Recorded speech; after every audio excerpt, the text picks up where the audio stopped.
Hello, everyone. Thank you for coming. We just have a few ground rules this morning.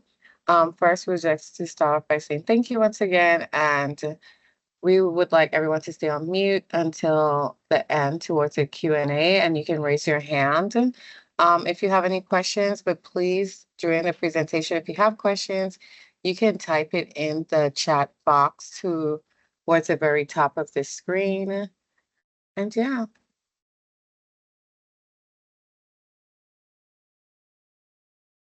So this is pretty much the agenda for the webinar. We're going to be conducting a full walkthrough, the purpose of the IQEF Intake Tool, what's next, what's removed, common mistakes, transitions to the intake tool for step-by-step, and a Q&A towards the end. And I would like to turn this over to Ron. Thanks, And he's Carlene. going to start sharing his screen. Thanks, Carlene. Hi, everyone. Welcome to the IQEF Webinar Intake Tool. Just before we get into it, I just want to acknowledge your presence here and thank you for joining. And, the purpose of this webinar, is to show you all that we've overhauled the intake tool. We have a new tool that we hope will be easier and smoother for you all to use, and really emphasize the importance of accuracy and consistency when filling out the application and submitting proposals. So I'll be starting the presentation.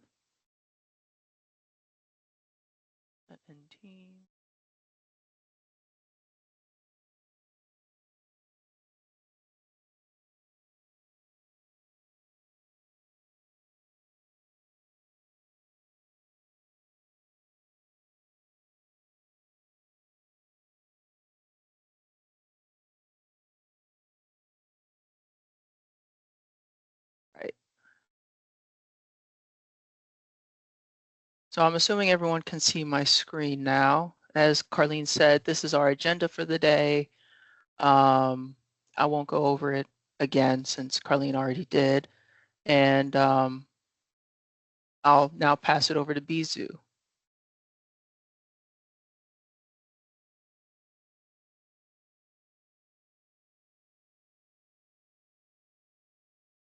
Bizu, you're muted.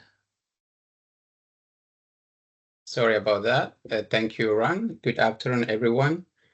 For those who don't know me, my name is Bizu, and I work in the engineering department. I've been working on this program for several years now, and I'm excited to share insight with you today. As you know, the facility walkthrough is a critical step in ensuring optimal system performance. The primary goal is to identify opportunities to reduce energy consumption through a visual inspection of the property system, such as HVAC, lighting, and appliances. This process helps us estimate potential energy savings and uncover low-cost or no-cost measures that can significantly improve energy efficiency. Why is energy efficiency important?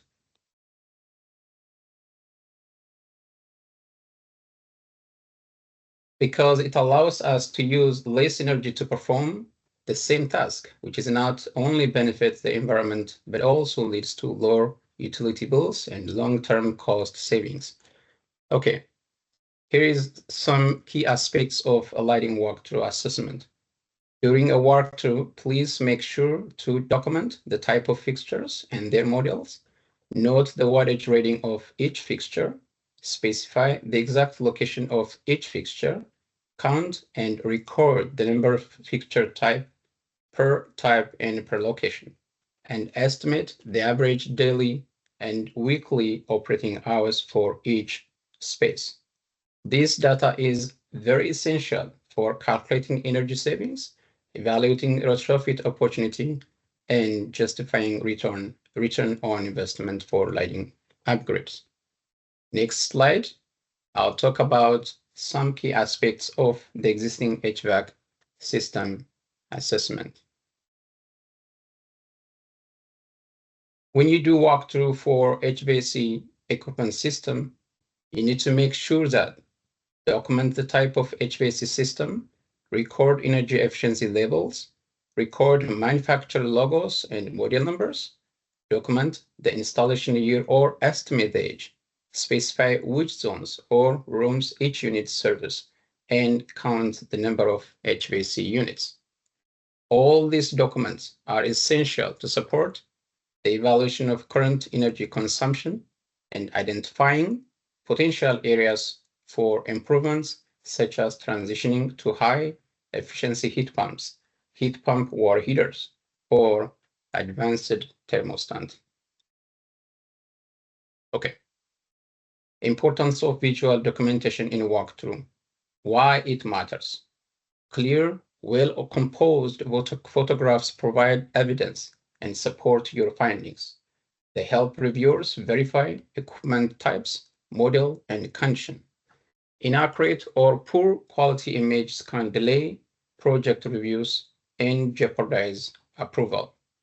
I have here an examples of good and bad lighting pictures. Good examples. As you can see here, it clearly shows the fixture or bulb, wattage and model numbers are visible and readable. It includes surroundings context to identify the location. What about the back photo? As you can see here, it's blurry or poorly exposed image. Wattage, model numbers not readable. No context, hard to identify where the fixture is located. Key reminder. Accurate and complete visual documentation is essential. We cannot complete our review without it. Best practice for contractors, ensure good lighting when taking photos. Capture close-ups of label and wide shots for context. And please make sure double-check clarity before leaving the site. Here is another examples of good and bad photo. Why it is important? Again, clear photos help verify equipment type, condition, and efficiency. Missing or blurry images can delay project reviews and compromise approval. Let's take a look at good photo. Shows the entire HVAC system. Include a clear image of the nameplate with model and serial numbers. Capture context, for example, location, surrounding equipments. Bad photo. Blurry or poorly lit. No nameplate or unreadable bills. Does not show the full equipment or its location. Reminder, we cannot complete our review without clear and complete photo documentation. Apartment sampling guidance. We have noticed in some applications, contractors do not survey a sufficient number of apartment units when developing their scope of work. As a result, the true condition of the building were only discovered after submission to DCSU. This will lead to delays in the application review process and potential rejection due to incomplete, inaccurate data, and wasted time for both contractors and reviewers. To avoid this, I will now go over apartment sampling recommendations to help ensure your scope of work is accurate and your application is successful. This is ASHRAE 2011. Define the scope clearly. Clarify which units and systems are included in the walkthrough and avoid missing essential areas or over or under sampling. Sampling recommendation. For building with 10 apartment units, inspect at least 3 or 5 units and choose a representative mix. For example, different floors, orientation, or layouts. Common area equipment. Please inspect all equipment serving common areas. For example, hallways, lobbies, and laundry rooms. and do not sample. Full coverage is required. Documentation: record unit numbers, floor levels, and any unique features, and take clear photos. All right. Next, I'll hand it off to Ran for next slide.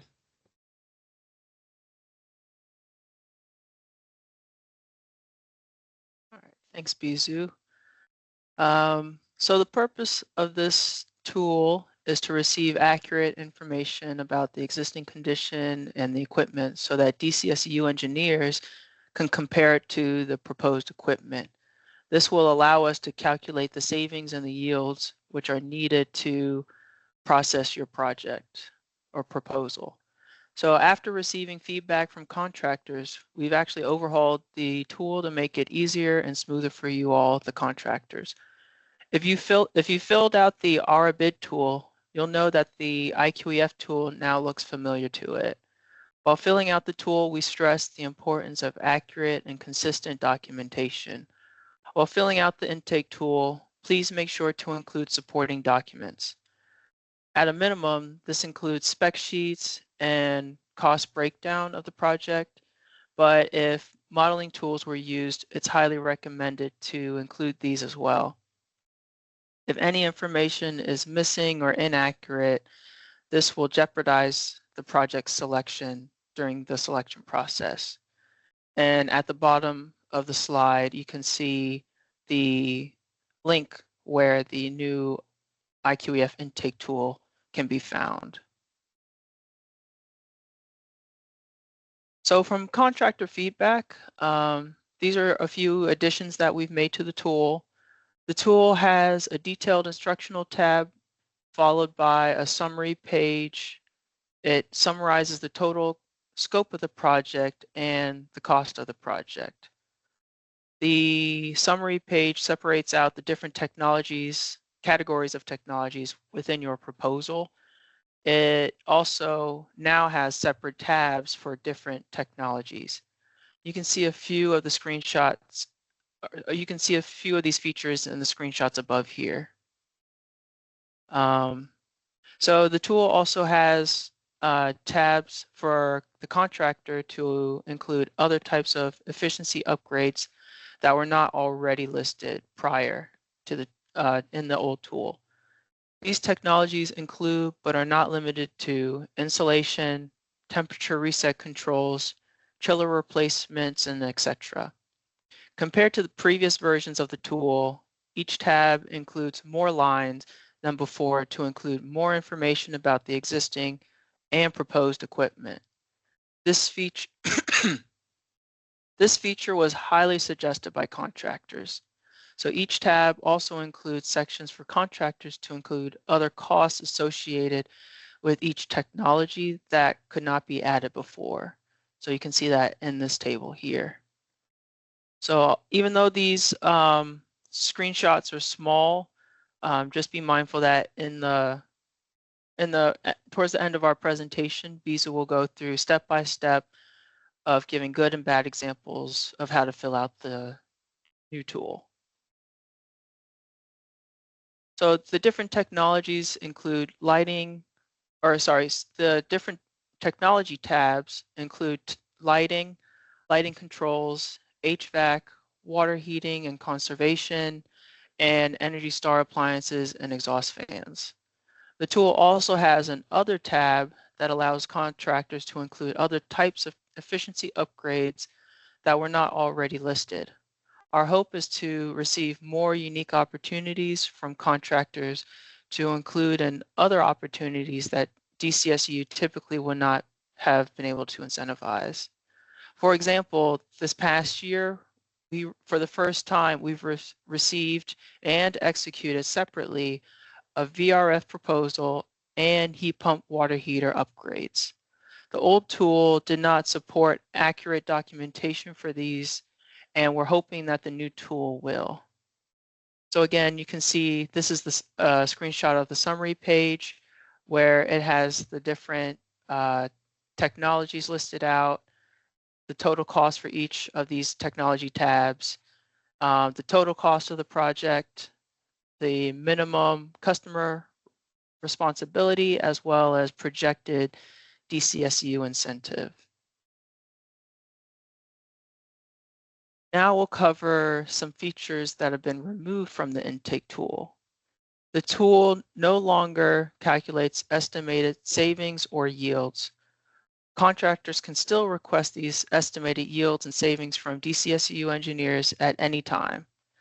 Keep in mind, though, that the purpose of the program is to achieve significant savings for low-income communities. In the Instructions tab, it provides minimum efficiency requirements for each of the 6 tabs. This includes target efficiencies such as 18 SEER and a 20 to 30% in wattage reduction for lighting.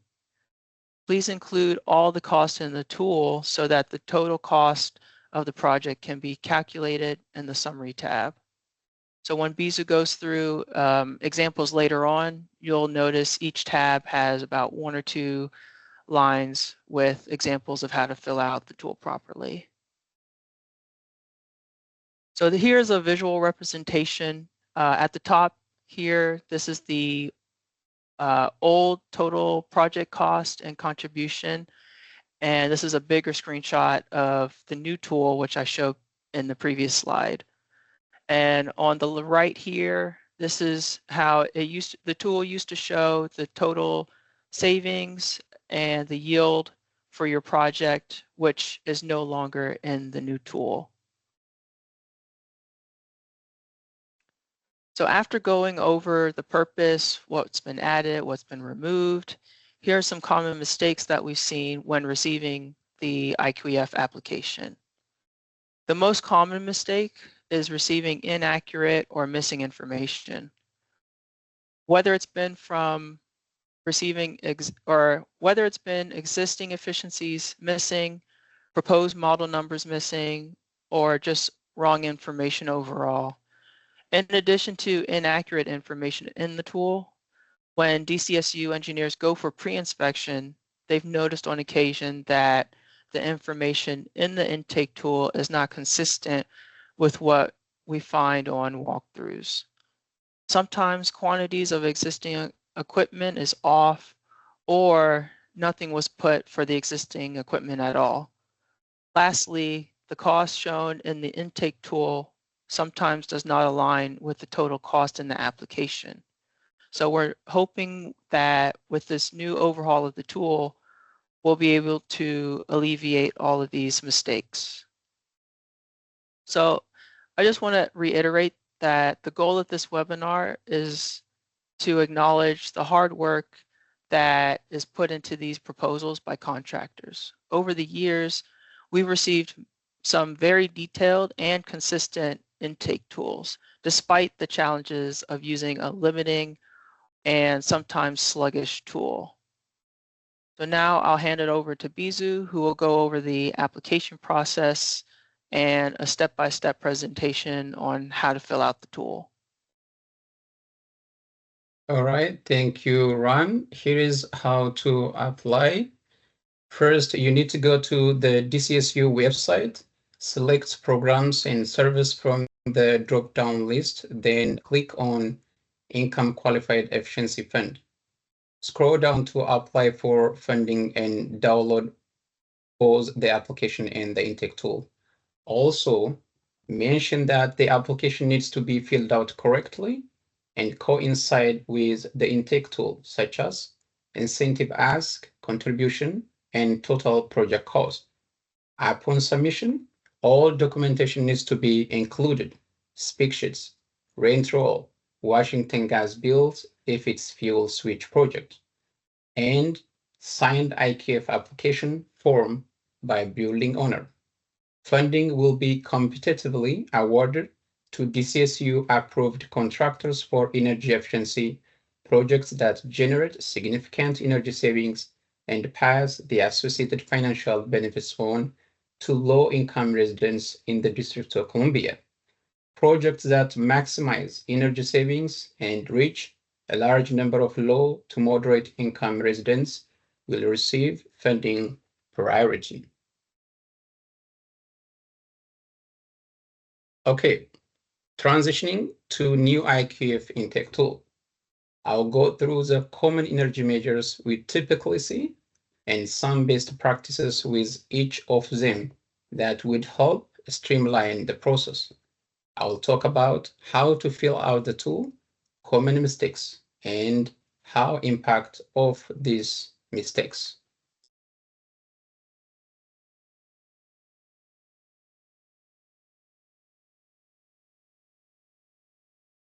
All right. This is what the data intake tool looks like. If you have worked with the ARA bid tool before, this should feel familiar. I know some of you may already be familiar with the ARA format, so this will be a smooth transition. At the bottom of this tool, you will see several tabs here, each representing a key section of the intake process: instruction, proposal summary, lighting, lighting control, HVAC, water heating and conservation, and energy startup appliances and exhaust fans. Each tab is designed to walk you through a specific part of the intake process, from data entry to validation and finally to reporting. One of the key tabs is the instruction tab, which is this one, which provides step-by-step guidance on how to use the tool effectively. Once you have reviewed that, you can move on the Propose Summary tab to begin entering your project details. The Proposal Summary tab contains the most relevant information about your project. Please make sure to complete all required fields in the pink highlight section, which is this section. Start by entering the basic project details in the header section of the form. This includes building name, building address, contractor company, contractor point of contacts, and contractor contact information. These fields are essential for identifying and processing your proposal accurately. In the proposed equipment table, the grayed out cells are automatically calculated fields, which is this area. These cells will compute both the line item cost and the overall total cost for each measure based on the data you enter in the pink highlighted input cells. It is important to enter accurate information in the pink cells, as the DCSU will use the cost data from this table to evaluate your proposal. Now let's move to the lighting tab. As I mentioned earlier, each tab in this tool is organized by proposed technology, and this one is specifically designated for lighting measures. In this section, you will begin by providing a brief description of your proposal in the required fields at the top of the tab, which is this area. After that, you will enter detailed information about both the existing lighting and the existing lighting fixtures and proposed replacement. This includes location description, space type, space condition, operating hours,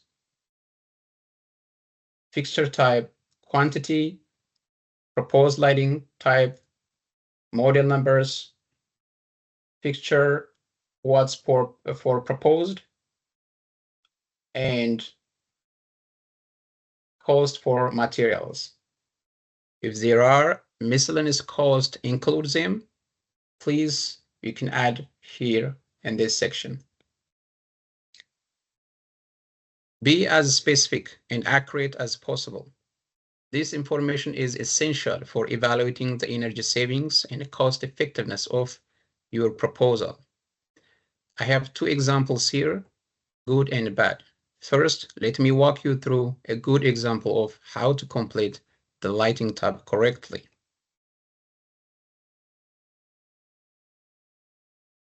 Here's a good one. Here is a bad example. Location.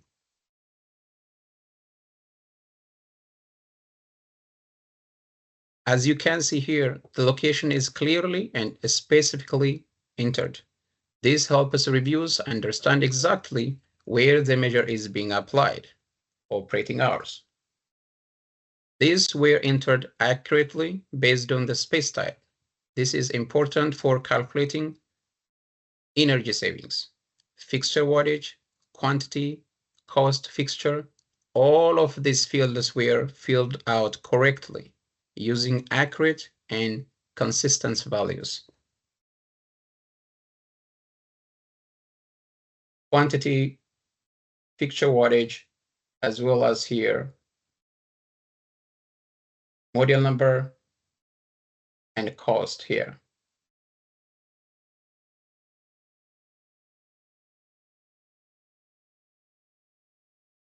A precise model number was entered, and it matches exactly what's listed on the spec sheet provided. This ensures clarity and avoids confusion during the review process. DLC or Energy Star listing.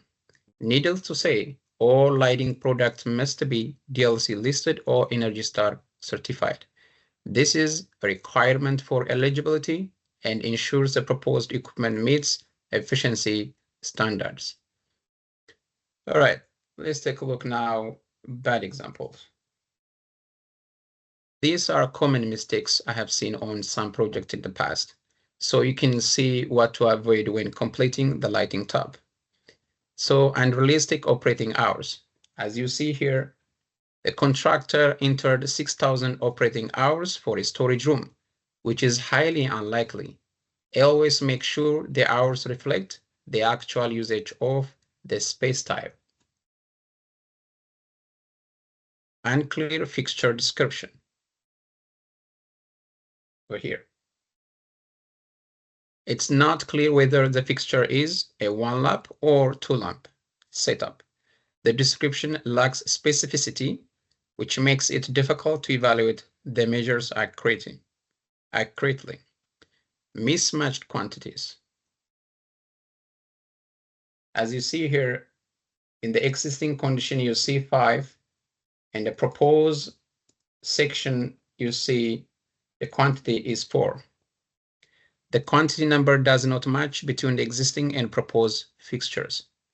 While this is not necessarily wrong, delamping might be happening. It should be clearly explained in the additional notes section below. In this section.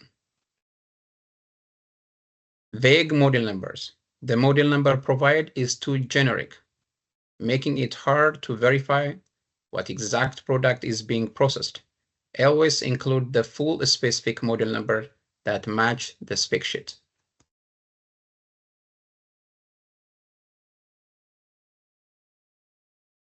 In this section.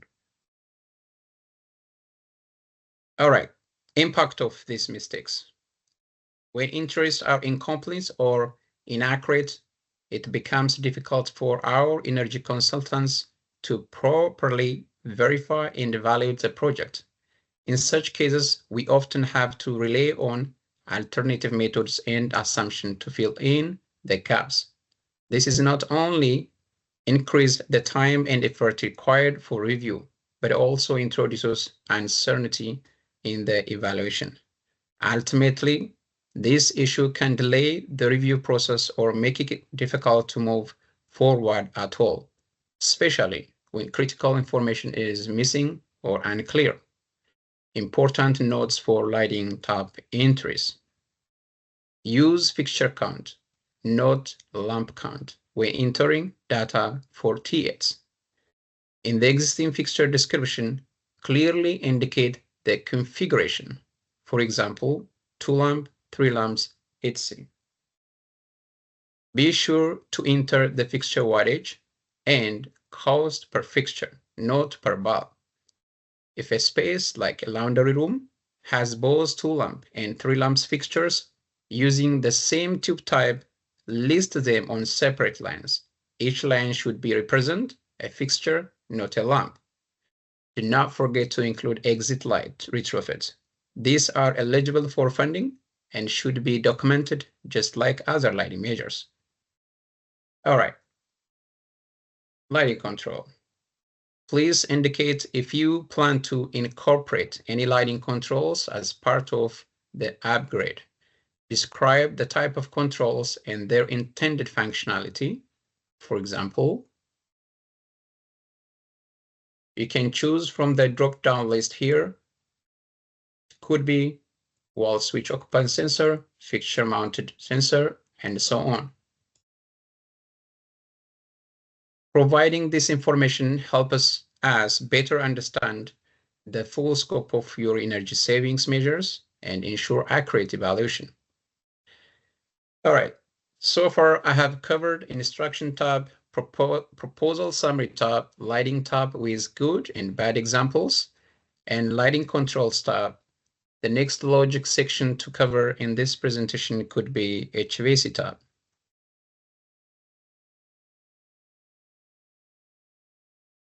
In the HVAC tab, contractors must provide details information for both the existing HVAC system and the proposed upgrade.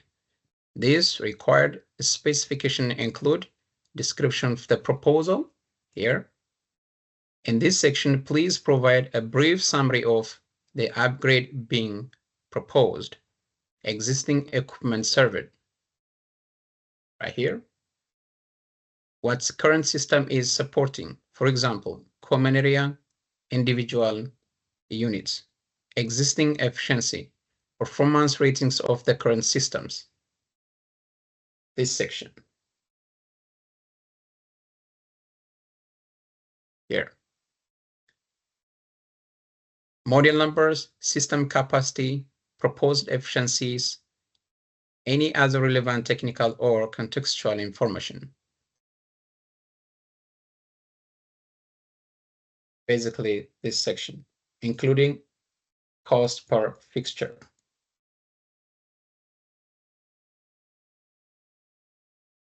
Accurate and complete entries help ensure a smooth and timely review process, allow for a more precise evaluation of energy savings potential. Two examples here, good and bad.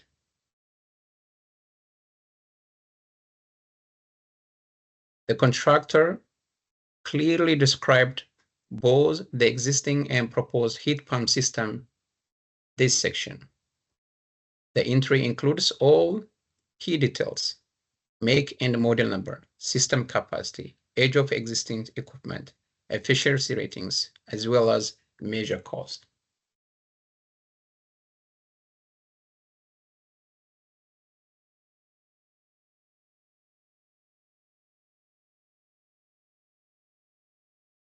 Here. This level of details ensures the proposal can be accurately reviewed and evaluated without the need for follow-up or assumption. Let's take a look at bad examples.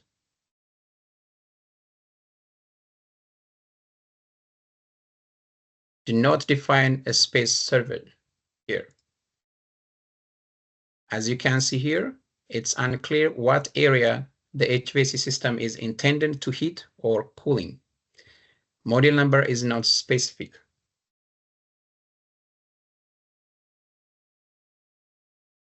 Right here. This is a common issue. Vague or partial model numbers makes it difficult to verify equipment specs. Efficiency were not entered correctly. Missing or incorrect values for efficiencies can delay the review process.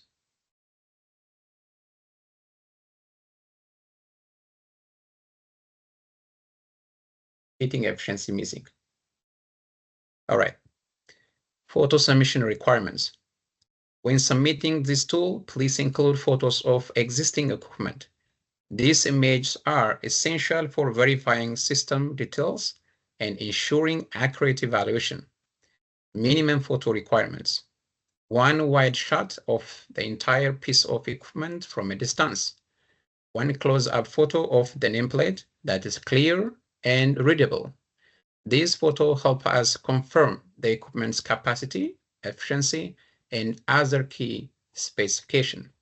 Please note that all the guidance and best practice shared, such as providing complete and accurate data, including model numbers, efficiency ratings, and supporting photos, apply to all measure-specific tabs in this tool, including lighting, lighting controls, HVAC, water heat and conservation, and Energy Star appliances and exhaust fans. Following these standards consistently across all tabs ensures a smoother review process and help us evaluate your proposal more efficiently and accurately. Final review and submission tips. What to include. Common mistakes to avoid across all tabs. Importance of consistency and completeness. How to use the instruction tabs as a reference. Contact info for support or clarification. All right, this presentation will be recorded and shared with you. Please refer to it when filling out intake tool. Furthermore, if you have any question, you can reach out to Shyam and he will contact with ECs that are working on your projects. That being said, I'll hand it off to Ran for Q&A session. Thank you so much. Thanks, Bizu. And before we go into questions, I had two things to clarify about the new IQEF intake tool. So the first thing is I wanted to clarify that the minimum requirement for HVAC is actually 17 SEER 2, which is included in the instructions. I think I said 18 SEER 2. So the 17 SEER 2 is equivalent closely to 18 SEER. And then the next point I wanted to mention is that all the breakdown cost will now be in the IQEF intake tool. So that's why we need the breakdown cost of each project to be detailed in the intake tool. And in the application, the PDF application, it will only show the total cost of the project. You won't need to do the breakdown in both the intake tool and the application. You now only need to do the breakdown in the IQEF intake tool. So with that being said, I don't think we have any questions in chat, but now is the great time to ask any questions you might have about the IQEF intake tool.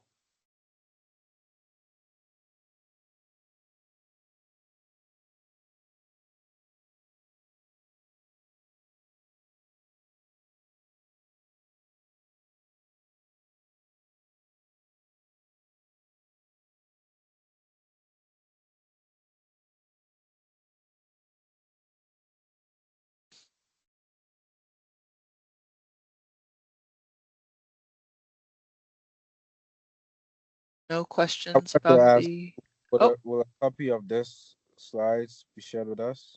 Can we have a copy of it? sorry, say that again?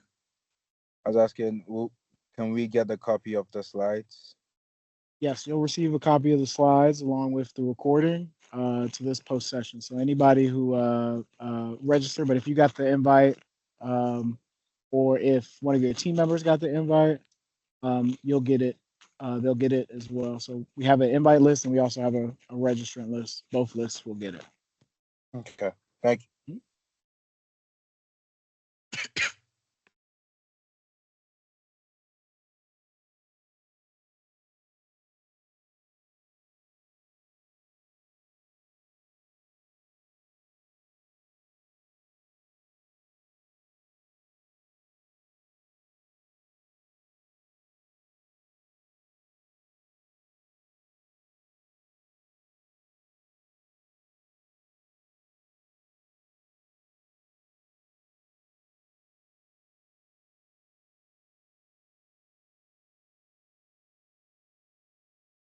Hello, everyone. Okay. Could you guys go to the next slide, please? I'm able to do that. Okay, so thank you everyone for coming. Right now we do have a Q&A. Don't be afraid to ask any questions. We do have the program team here who will be able to answer any of the questions you guys may have. So we're gonna give this a few more minutes for anyone who wants to get some of their questions answered. I have a question real quick. Are we still doing the time tracking of labor? You said the time tracking for labor. Yes, I believe you're talking about the green job hours, Adam? Yes, sir. Yes.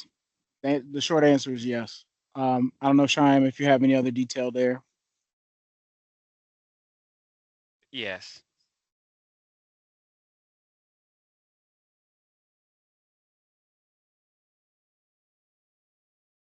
I don't know, Adam, if you had any follow-ups there, but I hope that was a short, quick response to your question.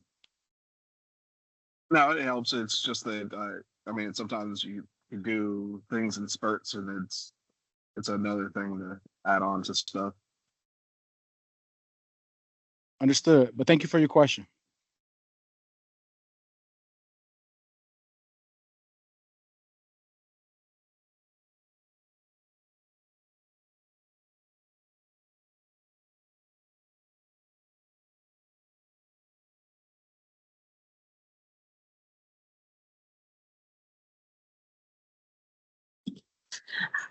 Hi, I heard a minimum requirement for HVAC equipment or for heat pumps was 17 SEER. Is that the same regardless of the existing equipment's efficiency? And are there any other minimum requirements for other equipment such as lighting? Yeah, so there is no minimum requirement for existing equipment. The 17 SEER 2 that I mentioned is only for proposed. No, I was asking, is that requirement the same despite or regardless of the existing equipment's efficiency? Oh, regardless. Yes, I think that's, so there, yeah, it's regardless of how efficient the existing equipment is, as long as the proposed is more efficient than the existing.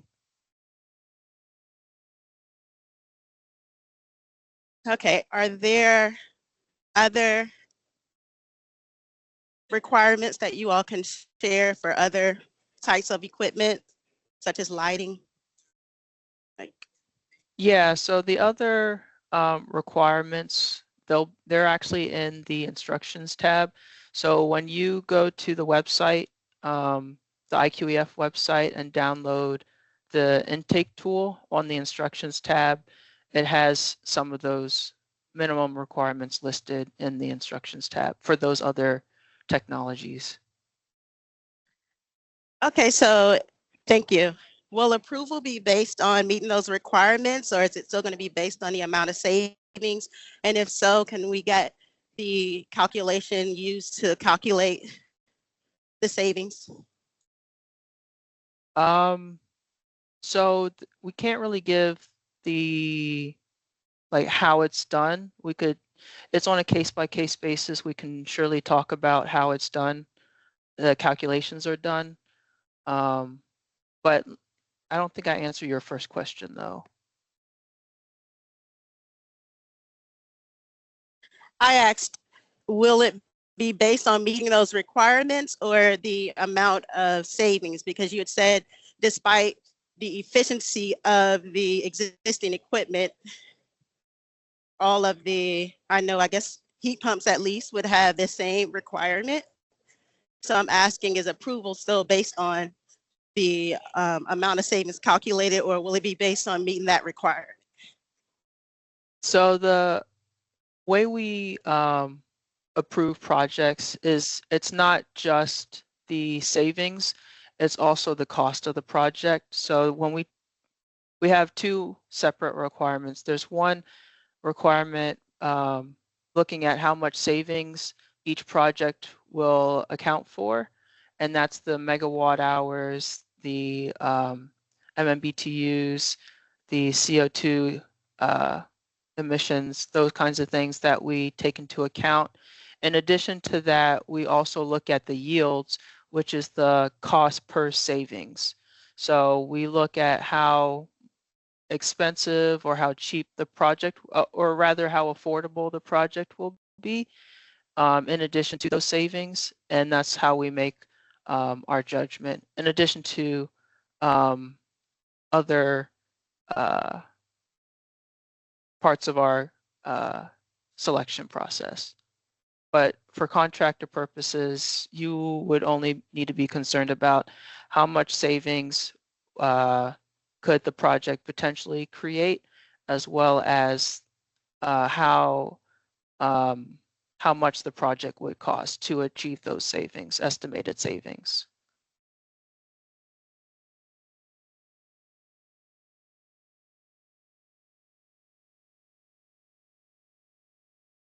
Is there a separation between AHUs and RTUs?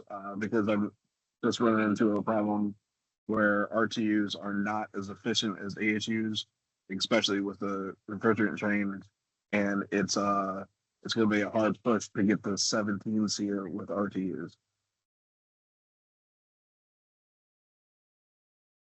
Yeah. Does anyone want to take a crack at the question? Hi, this is Michael Ann. I just wanted to add, I guess the 17 CO2 requirement is really intended for serving residential units. So those are the smaller systems.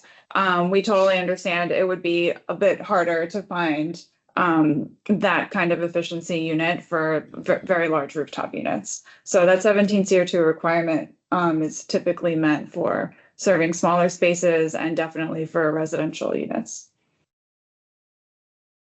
Does that help clarify? Thank you. It does. Absolutely. Yeah, and in addition to Michael Ann's point, that's why we now have the other tab. So the HVAC tab that Bisu was going through, that's primarily for like heat pumps, that kind of those sizes, anything from 1 or 1.5 to 5 ton systems. And then the other tab is where you would include the RTUs, rooftop systems, DOAS, things of that nature, and chillers.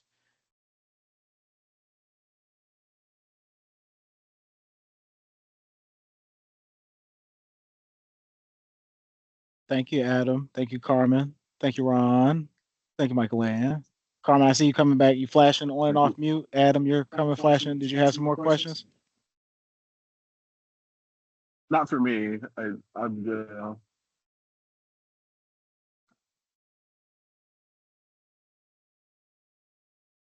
Okay, if we don't have any more questions, I would like to say thank you to everyone who joined us today. We truly appreciate it. And Ron, if you would like to close out.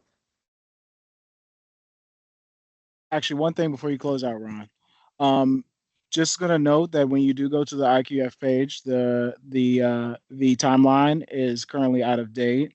That will be updated soon. So, but the application that you will click on is not FY26's application. That will also be updated soon. But the data intake tool is up to date for FY26. And I would love for Ron and Bisu and Michael Ann to confirm that for me as well. Just want to make sure that's clear to the folks on the call.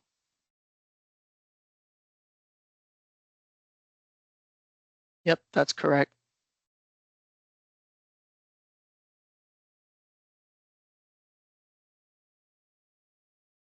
All right. Well, with that being said, thank you all again for joining this IQEF Intake Tool webinar. We'll give you about 10 minutes back of your day and hope everyone has a wonderful day.